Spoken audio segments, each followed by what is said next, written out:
Assalamualaikum warahmatullahi wabarakatuh. Saya Zulaiha dari TK Aisyah Bustanul Atfal Tersobo. Kali ini saya akan membacakan sebuah cerita dengan judul Karena Tidak Mengakui Orang Tua. Cerita ini ditulis oleh Ali Muakhir, ilustrator Kabizaku, dan penerbit PT Serambi Ilmu Semesta.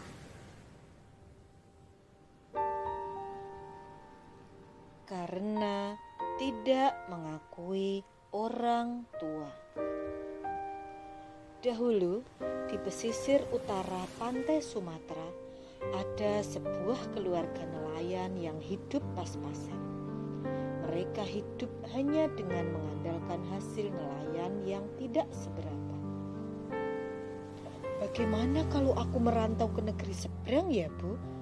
tanya sang ayah yang makin hari makin kelihatan tua karena beban. "Boleh, tetapi ayah tidak boleh melupakan kami dan setiap bulan ayah harus pulang," kata sang ibu memberi syarat.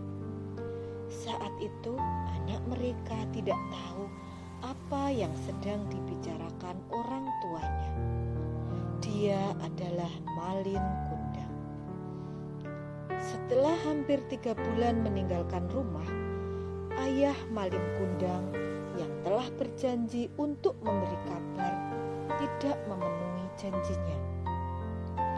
Ibu Malin pun merasa sangat sedih. Akhirnya Ibu Malin mencari nafkah sendiri untuk menghidupi dirinya dan Malin dengan menjadi buruh nelayan. Lambat laun, Malin tumbuh menjadi pemuda yang cakap. Dia selalu membantu ibunya mencari nafkah. Akan tetapi, karena hanya menjadi buruh nelayan, mereka tetap hidup kekurangan. "Bu, bagaimana kalau aku merantau ke negeri seberang?" tanya Malin ketika mereka sedang berjalan kembali ke rumah setelah seharian bekerja. Ibu Malin langsung menghentikan langkahnya, lalu duduk di atas pasir. "Dulu ayahmu juga merantau ke negeri seberang, tetapi hingga sekarang tidak ada kabar beritanya," kata ibunya. "Bu," Malin memeluk ibunya. Malin tahu, tapi Malin kan bukan ayah. Malin janji akan selalu memberi kabar kepada ibu, ujarnya. Ibu Malin menarik nafas yang terasa berat. "Ayahmu juga berjanji seperti itu, tetapi hingga sekarang..." Ibu mulai menitikkan air mata. "Bu, kalau Malin terus di sini, Malin akan jadi orang yang susah terus.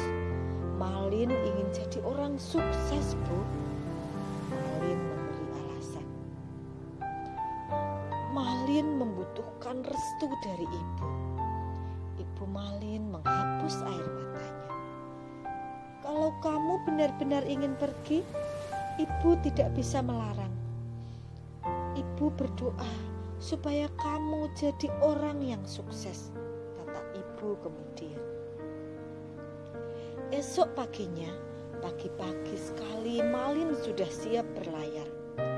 3 hari yang lalu, Malin bertemu dengan salah seorang awak kapal yang sudah menjadi orang sukses. Malin diajak berlayar oleh orang tersebut. "Jaga diri kamu baik-baik ya, Nak," pesan ibu Malin sambil menyerahkan bekal makanan. "Iya, Bu," ucap Malin. "Ibu juga harus menjaga diri ibu baik-baik. Malin pasti akan sering memberi kabar," lanjutnya sambil mencium tangan ibunya. Sebelum Malin naik kapal, ibu Malin memeluk erat-erat tubuh Malin seakan-akan tak ingin melepas kepergian. Ibu Malin melepas kepergian Malin dengan melambaikan tangan dan menitikkan air mata. Ia terus menatap laut hingga kapal yang membawa Malin tertelan garis laut. Sejak itu, Ibu Malin hidup sendirian dengan kembali menjadi buruh nelayan. Di pagi hari, ia membantu memilah dan memilih ikan yang didapat para nelayan. Saat siang, ia ikut menjualnya di pasar. Kadang-kadang, jika ikan yang dijualnya cepat habis, ia juga menjala ikan di sungai atau di tepi laut. Tanpa terasa, 1 bulan sudah Malin meninggalkan ibunya. Telah 1 bulan pula sang ibu menunggu kabar dari Malin. Akan tetapi, kabar itu tak jua datang. Apa aku akan kembali kehilangan orang yang aku sayangi? Guman Ibu Malin pada diri sendiri. Air matanya kembali mengalir. Sudah 3 bulan Malin meninggalkan ibunya. Seperti yang dikhawatirkan ibunya, dia belum pernah sekalipun memberi kabar. Padahal Ibu Malin sangat menunggu berita dari anaknya. Setiap pagi 1 jam sebelum membantu nelayan memilah dan memilih ikan, Ibu Malin berdiri di atas dermaga. Ia berharap ada kapal yang membawa Malin pulang. "Belum ada kabar ya, Bu?" tanya orang-orang yang berpapasan dengan Ibu Malin. Ibu Malin hanya mengangguk sedih. "Jangan ditunggu, Bu. Barangkali Malin sengaja ingin memberi kejutan kepada Ibu, makanya sampai sekarang belum muncul juga," kata tetangga yang lain mencoba membesarkan hati Ibu Malin. Setiap pagi dan malam, Ibu Malin berdoa untuk keselamatan Malin. Dia juga berdoa semoga Malin bertemu dengan ayahnya lalu membawanya pulang. "Semoga kami bisa berkumpul kembali," harap Ibu Malin. Entah berapa banyak air mata yang telah terkucur dari mata sayu Ibu Malin. Entah berapa banyak kata-kata doa yang telah dilantunkan lantaran kasihnya yang sangat dalam kepada Malin. Meskipun hingga sekarang telah hampir setahun tidak ada kabar, ia terus menunggu dan mendoakan Malin. Setelah bertahun-tahun menanti kabar, tiba-tiba Ibu Malin dikejutkan kedatangan kapal besar di dermaga tempat ia menunggu Malin. "Malin, kamu kembali, Nak," guman Ibu Malin dengan hati berdebar-debar. Wajahnya yang sudah berkeriput terlihat cerah. Ketika kapal itu benar-benar menepi, Ibu Malin melihat seorang laki-laki yang sangat gagah, bersih dan kaya menuruni tangga kapal bersama seorang wanita cantik. Tidak salah lagi, dia memang Malin. Mata Ibu Malin yang sudah rabun masih sangat mengenalinya. "Malin datang membawa pendamping hidup," ujar Ibu Malin makin senang. Ibu Malin mencoba mendekati kapal, tetapi karena banyak orang yang ingin mendekati kapal, dia terdesak-desak. Sulit sekali rasanya menemui Malin, apalagi sekarang badannya telah ringkih. "Ibu mau kemana?" tanya salah seorang awak kapal yang menolong Ibu Malin pada saat dia hampir terjatuh. "Mau menemui anakku," jawab Ibu Malin. "Anak Ibu siapa?" tanyanya lagi. Malin Kundang. Sudah lama sekali aku merindukannya. Sudah lama sekali aku berdoa untuk kesehatannya. Sudah lama sekali aku ingin bertemu dengannya.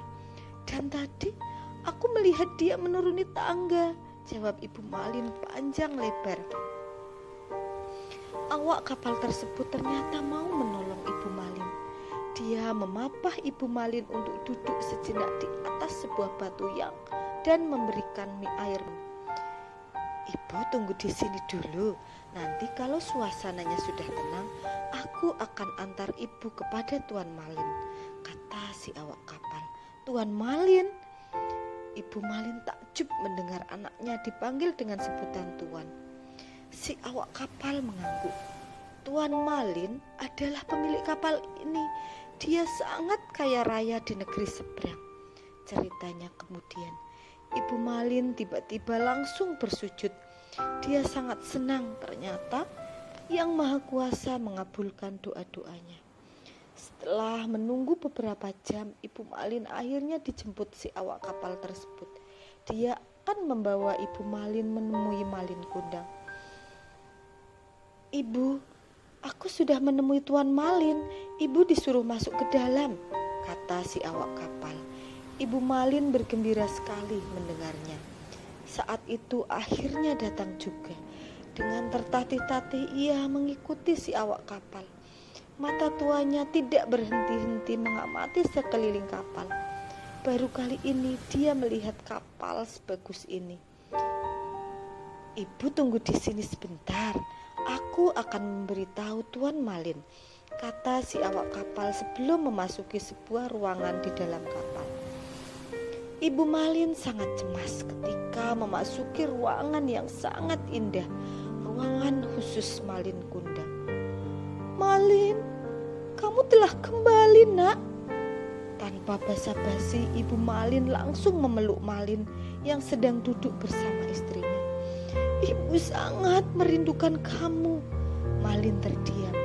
Dia hanya melirik istrinya. "Nak, ini ibu, Nak," kata Ibu Malin lagi. Sekarang sambil memperhatikan Malin, mata tuanya terlihat berkaca-kaca. Malin tidak menanggapi. Dengan wajah dingin sedingin es, dia berdiri dan melepas pelukan ibunya. "Ibu? Ibu siapa? Aku tidak kenal kamu. Ibuku tidak mungkin memakai pakaian compang-camping seperti ini," ujarnya beberapa saat kemudian. Ibu Malin mundur selangkah. "Malin, apa yang kamu katakan? Kamu tidak mengenal ibu?" tanyanya. "Pengawal, bawa pengemis ini keluar," teriak Malin pada beberapa orang yang selalu menjaga keselamatannya. "Beri dia beberapa lembar uang supaya tidak menggangguku lagi." Dada Ibu Malin sakit sekali bagaikan tertusuk beribu-ribu duri. Nafasnya mulai sesak. "Malin, kenapa kamu memperlakukan ibu seperti ini?" teriak Ibu Malin saat diseret keluar ruangan. "Kamu jahat, Malin, kamu jahat."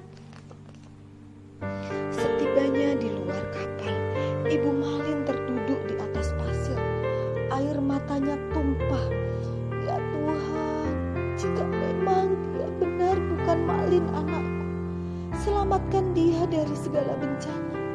Tetapi jika dia memang anakku, hukumlah dia selagi masih hidup di dunia." Doanya amat menyayat. Tiba-tiba angin berhembus amat kencang. Mendung yang amat gelap menyusul dan rintik hujan pun mulai turun. Kapal terguncang ke sana kemari. Suasana kacau balau. Semua penghuni kapal keluar, termasuk Malin dan istrinya. Ibu Malin terus tertunduk memegangi dadanya yang amat sakit. Pada saat Malin keluar dan melewati ibunya, tiba-tiba kakinya kaku dan dia terpaksa berhenti. Kakinya kemudian memaksanya untuk bersujud di depan ibunya. Malang tak dapat ditolak, untung tak dapat diraih. Setelah tubuhnya berada dalam posisi sujud, seluruh badan Malin berubah menjadi batu. Dia telah dihukum karena tidak mengakui orang tua yang telah melahirkannya. Bagaimana cerita tadi, teman-teman? Nah, dari cerita itu kita diingatkan untuk selalu menghormati kedua orang tua kita, terutama ibu kita. Jangan lupa diri ketika kita sudah kaya, dan yang terakhir, jangan suka berbohong. Nah, sampai jumpa lagi. Assalamualaikum warahmatullahi wabarakatuh.